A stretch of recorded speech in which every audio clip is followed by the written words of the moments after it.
অসম এৰি পলাবলৈ কাৰণে আপোনালোকে সাজু আছেনে বাৰু?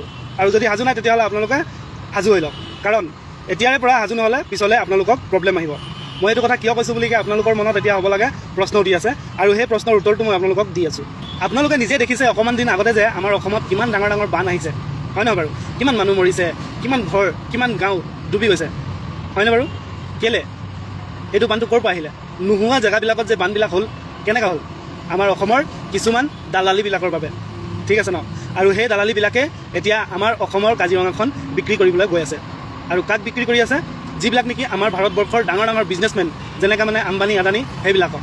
সিহঁতি যদি আমাৰ কাজিৰঙাখন যদি কিনি লয় তেতিয়াহ'লে গোটেই কাজিৰঙা চফা কৰি পেলাব, চফা কৰি ডাঙৰ ডাঙৰ ইণ্ডাষ্ট্ৰি খুলিব বা কিবা ফেক্টৰী বনাব। আৰু তাত থকা জীৱ জন্তুখিনি ক'ত যাব আপোনালোকে ভাবিছেনে বাৰু?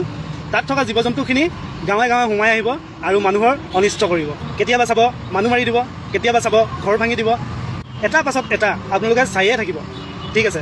তো সেইটো কাৰণে মই কৈছোঁ যে আমাৰ প্ৰাণ আৰু আমাৰ যিখিনি মানে সাঁচি থোৱা ধন হেৰুৱাতকৈ ভাল আছে আমাৰ অসমখন এৰি যোৱা। আৰু যদি আপোনালোকে ভাবিছে অসমখন এৰি নাযাওঁ বুলিকে, তেতিয়াহ'লে এই কাজিৰঙাখন বিক্ৰী হোৱাৰ পৰা আমাক বচাব লাগিব, গম পাইছে? এজন আছিলে মাত মাতিবলৈ কাৰণে, যিজন নেকি আমাৰ মৰমৰ জুবিন দা। সেই মানুহজন এতিয়া আমাৰ পৃথিৱীত নাই মাত মাতিবলৈ কাৰণে। তো সেই মাতখিনি আমাকে মাতিব লাগিব আৰু আমাকে বচাব লাগিব, আমাৰ মৰমৰ অসমখনক, আমাৰ মৰমৰ কাজিৰঙাক।